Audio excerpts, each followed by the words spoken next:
Well, that was the end of the last chapter of this story that we're about to tell you using the music of Bach's musical offering. And tonight, on this first episode of our musical offering project, I want to welcome you to a little discussion and join me and my co-director, Larry Molinaro, for a little talk. So this musical offering is a piece that is sort of, I think in many ways misunderstood, and it's also sort of one of these it's like a Mount Everest of music type thing. And we're going to begin with the three-part Ritchikar. So maybe you can tell us a little bit about your thoughts on the musical offering in general and the piece that we're going to open with. Sure.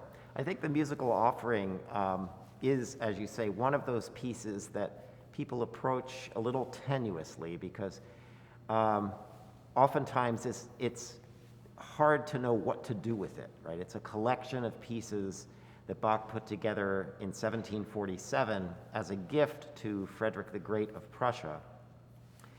And I think sometimes, musicologists and music historians have, over the years, created these ideas that I think have created some misconceptions about the work.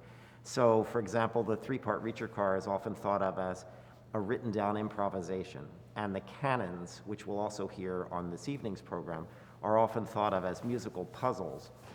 But in fact, what I really like about the musical offering is that it fits within the things that Bach was working on in the last 15 years of his life, when he was really composing for himself, right? He was still employed at St. Thomas, he still had his duties, but he was really pulling together, revising older works. He was creating his keyboard publication series. He was writing the B minor Mass, the Art of Fugue, and I think the musical offering fits right into that. It's really an essay on composition, and the fugues are absolutely fantastic. Right.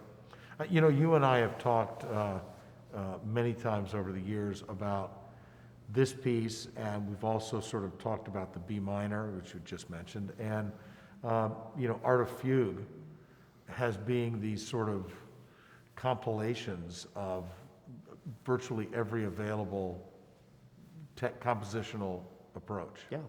I mean, one could look at the B minor Mass that way, I think, as we were just saying.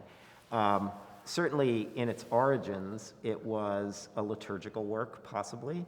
The Missa portion, the Kyrie and Gloria, are the first things that were written in the 1730s. And there's certainly enough evidence to suggest that they could have been performed. They were in the style of the Dresden Masses. But I think by the time you get to the late 1740s, when Bach is pulling together the full Missa, the full Mass, it's a portfolio. Similar, in a way, we've talked about the Monteverdi Vespers, right? Yeah, exactly. And it's a way of capturing all of his vocal technique. And so he does the same thing with his keyboard art in the Klavierübung series. So you have the partitas, you have the Italian concerto, the French overture, the organ mass, the Goldberg variations. And then you have Art of Fugue, which is really his essay on contrapuntal writing. Right. And I think if you look at the musical offering, the canons in there, in fact, it struck me as we were recording the canons, it was almost like a composition masterclass, because it was very important, certainly in that time, to think about musical integrity, where not that we don't think of that in all centuries, but this idea of taking ideas, taking motives, and working them in all sorts of permutations.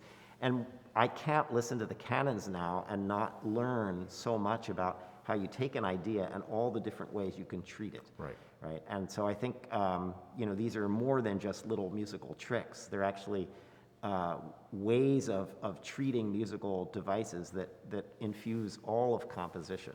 Right. I think one of the things we should touch on before we jump and play, hear you perform the three-part Ritchikar, is to talk about this, the fact that this piece is all created using one theme, and it was a theme that was given to him as a challenge by Frederick the Great, and he accepted the challenge and he improvised at the keyboard, and then he said, but I would like to go home to do this theme justice. It's a really circuitous, thorny bit of music that really doesn't lend itself to this kind of composition, and yet Bach's compositional mastery was such that he was able to take this and really work it in a way that nobody else could have done. Yeah. I mean, I think, I'm sure that others will share this point of view, but the first time I heard the theme, you know, my first reaction is, well, it's not a terribly attractive piece of music, is Right. it? It's not really an appealing theme, and not one that I would jump at and say, wow, I can't wait to do something with this. And yet at the same time, there are a lot of really interesting elements, right? You could treat the descending chromatic progression, which people will hear, in the melody, in the bass line, and we've been doing this as part of our improvisations around the lamento bass, which you get in a lot of rock music as well, right? So there are lots of elements of the theme that I think are interesting, and I'm sure Bach found interesting. In the accounts of that night, he improvised at the keyboard, and so it's led to this speculation that the three-voice Ricercar is really just a written-out improvisation, but I think it's much more than that. Mm-hmm. And then when he was challenged to improvise a six-voice fugue, he declined, and he said, no, I need to go home and work that one out. Right. And so when he gave the portfolio to Frederick, it included the three-voice Ricercar and then the six-part Ricercar as well. In my view, the six-part Ricercar, essentially because of the constraints of six fugal voices, it's a technique that was used historically in vocal music. Right. And so I think it actually looks backward.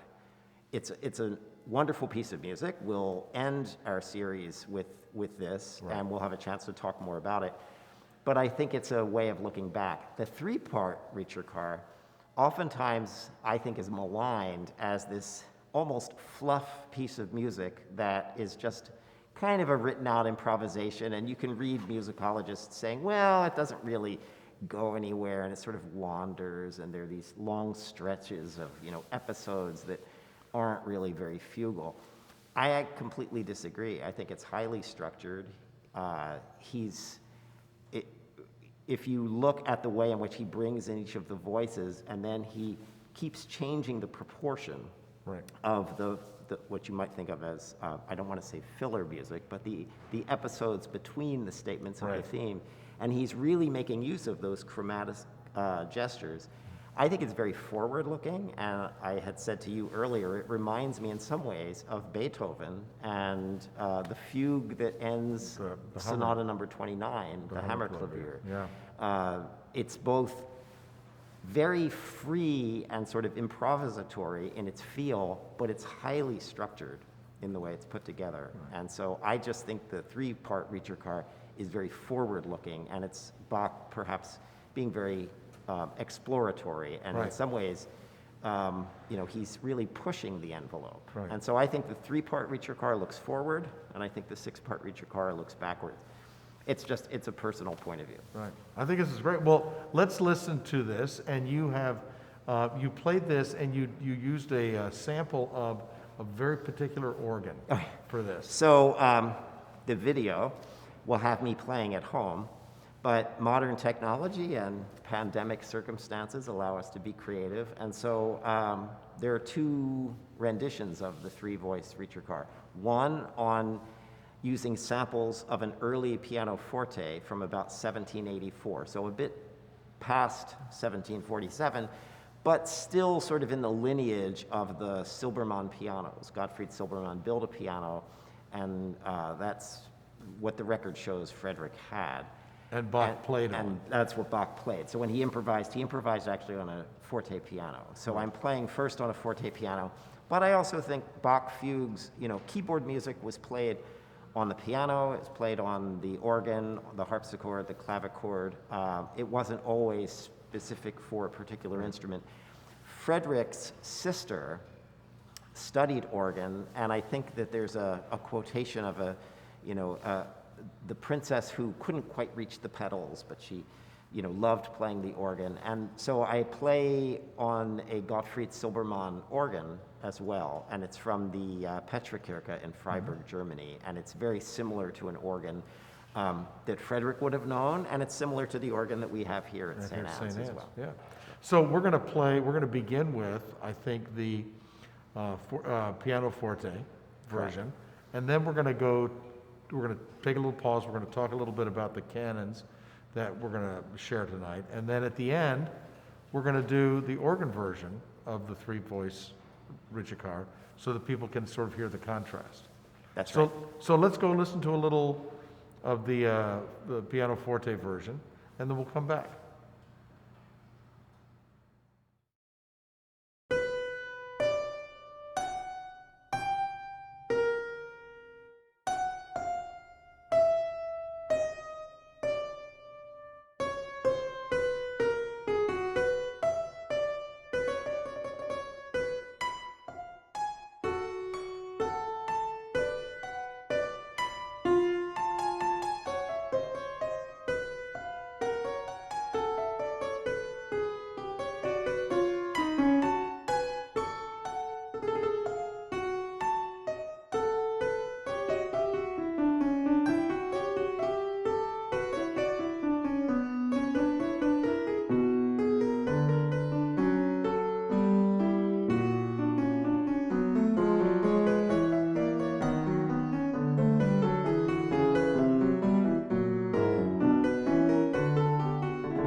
Okay, that was Larry playing the three-voice Ritchikar on a piano forte. And now it's time to go down the rabbit hole as we start to look at the canons based on this royal theme. These canons, I think, are part of the mystery surrounding this musical offering, and there's a lot of there are a lot of things that when you think about these canons, people spend a lot of time doing detective work, but we want to approach it a little differently. What we begin with a series of or some simple canons, and in one case we have a crab canon. And this first crab canon is designed so that you can play from one end of the manuscript paper this way, and you can play it upside down this way, and as the two parts cross in the middle and go like this, it works out. It's really clever. But one of the things that you and I have talked about is a lot of people, when we talk about the musical offering, the approach is these are all things we have to decode, and we have to sort of decode the riddles. And there is a bit of that, but that's not really what they were. They sort of illustrate some really interesting compositional treatments. Well, canonic writing is something very familiar to composers of Bach's generation before and following. It's actually come back quite a bit. There was a period where that sort of overt counterpoint, was not so fashionable. But I think that what you see in the canons from the musical offering are all these different techniques that, frankly, you don't have to go very far to find them in the music of Telemann, Handel, Bach, CPE Bach, later on Beethoven, right? And then you can see it now actually even in Shostakovich, and contemporary composers are using this as well. If you want not to trivialize this at all, but I think one of the best sort of ways to visualize and understand canonic procedures actually to look at PDQ Bach, Peter Schickele's take on the musical offering, which he calls the musical sacrifice. And I think you can see it on YouTube, but you get very visual approach to how this works. And so yes, there's an aspect of the musical offering that could lend itself to people thinking, well, it's a set of musical puzzles that you have to figure out. But in fact, it's really, sometimes you could present in a very efficient form an entire piece, in spare notation where you're indicating the line and where you're going to bring it in canon, whether it's at the octave or the fifth or whatever, and then which direction and something about the speed. But it doesn't mean you couldn't just write it out that way. And again, I think these are the techniques. As you listen to these canons, these are the kinds of procedures, musical procedures, that just go into any composition. Well, and I think, one of the things, I remember when I the first time I heard this piece, I heard the canons before I heard any of the more involved pieces, the sonata or the Ritchikar. And I was struck by how austere and just sort of bare they were. But I don't really feel that way anymore. But one of the things, and this is a friend of ours, Michael Morrison, who is going to be joining us for one of these. One of the things that Michael talks about is the idea that Bach was very intentional in choosing a set of canons, because canon, of course, means law, and this is, there's some debate about whether this was Bach sort of making a theological statement about the law and the rules of music to Frederick, who was not really all that interested in this structured approach. He was much more interested in this gallant style, and was not really interested in this sort of academic, dusty style. And so the very beginning, Bach is presenting him with a bunch of rules. And it was sort of Bach, being a little cheeky.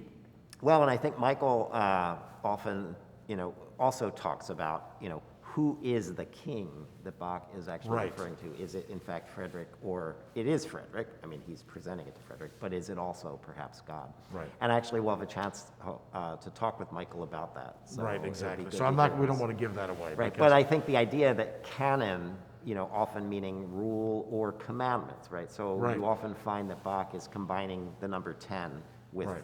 canonic form Right. and referencing And there the are law. in fact 10 canons, Correct. which. And you ooh, get that in the Goldberg variations as well. Oh, and this is so we don't want to spoil the surprise, but you need to tune into the next one. So let's listen to these canons, and each one has a very different, sort of a different feel. You have some that are where they augment or stretch out the theme, some where they compress it, make it go twice as fast. And if you don't quite catch all the nuance of it, the first or second time you listen to these, do not feel bad, because these pieces they're sort of a lifelong pursuit. Yeah, And- I still don't fully understand them. Yeah. There's one in particular that I have to look at again and again and again. And I still don't quite get it. Actually, I get it. I just don't. Anyway, so I may or may not share which one that is. Anyway, let's listen to some canons, and we'll tell you what the game is, and just enjoy them as wonderful pieces of music. Here we go. Some canons. We'll start with the crab.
right, I hope you enjoyed the canons. I hope you had fun. If you don't understand all of the little twists and turns of them, don't worry about it. Just enjoy them for what they are. They're beautiful pieces of music. And now we're going to close with another performance of the piece we opened with today, the three-voice Ricercar. And this is a version that Larry did using an organ. And tell them a little bit about the organ. Sure. It's an organ built by Gottried Silbermann, who built the pianos that Frederick had. And it's an organ builder who Bach knew well. And the instrument is from the Petrikirche in Freiburg, similar to an instrument that Frederick and C.P.E. Bach would have known in Berlin, and also very similar to the organ here at St. Ed's. Right. And this is incredible that you're able to do this, because you have this library of organ samples. So you could say, boy, I'd like to play an organ that Bach would have known, and here you go, which is incredible. So this is a really... It makes practicing a lot of fun. Yeah, exactly. So anyway, we're going to finish with the three-voice Ricercar. Next installment, we will do the sonata, which is astonishing in so many ways.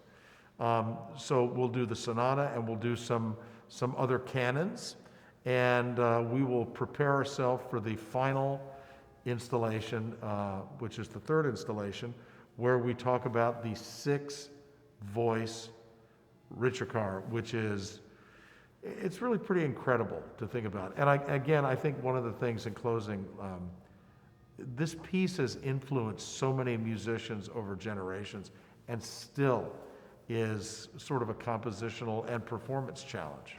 So, It is that, yeah. yeah, so Larry, thank you. On behalf of Larry Molinaro and myself, I want to thank you for coming and joining us tonight and listening to some Bach. And enjoy, and we'll see you in a couple weeks.